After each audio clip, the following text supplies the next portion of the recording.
Conor, another 4 rounds, finally got out after a frustrating 2023. Just your thoughts on the fight as a whole? Yeah, it were a frustrating one to start with. You know, I had to get that rust off. I mean, first 2 rounds I was southpaw. It's just trying new things. You know, I knew I'd win easily, but still it's a risk. So you know, I was trying out new things but being safe at the same time. But yeah, no, finally got that rust off and it feels good. What were your thoughts? Because you've been out of the ring for that long. What was it like? Was there a bit of rust there? Did you feel in the first couple of rounds, or because like you said, you haven't been in the ring for a long time? Yeah, I mean, it's a strange because I'm always in the gym, week in, week out, but you don't get that rust off till you get back in that ring.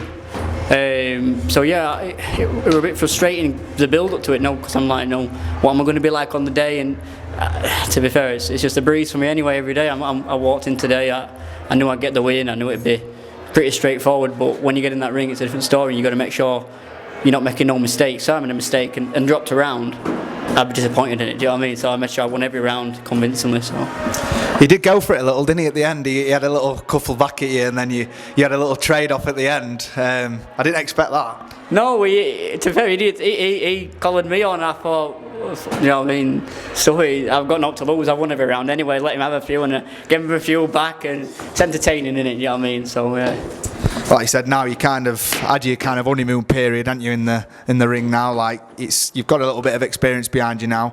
Do you want to go straight into these big fights now, defending your English title next, and carry on, push on for big titles? Well, I'll talk to Steffi. I mean, I'll do whatever. I'll do a 10 round next week. You know, it don't bother me. But I think we're going for another takeover, and then we're going on to big things in the summer. I think that's the plan. Whatever his plan is, you know what I mean, if he changes it, I don't know. But like I said, I'm easy doing anything. 4 rounders are very difficult, aren't they, to kind of warm into the fight after you usually go 10. How did you feel? Did you have to kind of like really set a fast pace from the start? Did you feel? To be fair, that's just my style. I do fast pace anyway.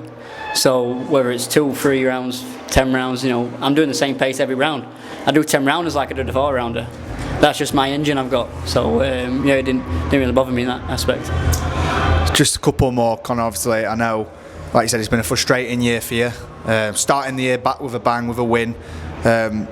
What does 2024? What does the rest of this year hold for Conor Kelsall? Fingers crossed this year is the year I met the big name for myself. I've won the English, and I want to go on to big things. You know, my whole team's got high expectations of me, and I believe I can fulfil them expectations. If there was a title you'd love to get by the end of the year, which one would you like to at least fight for? We'll go what? The British title, 100%. British title coming up in 2024. Fingers crossed. Conor Kelsall, what a man! Another win. Ticked off. Little man's there as well, celebrating. Here he is. Proud of Daddy?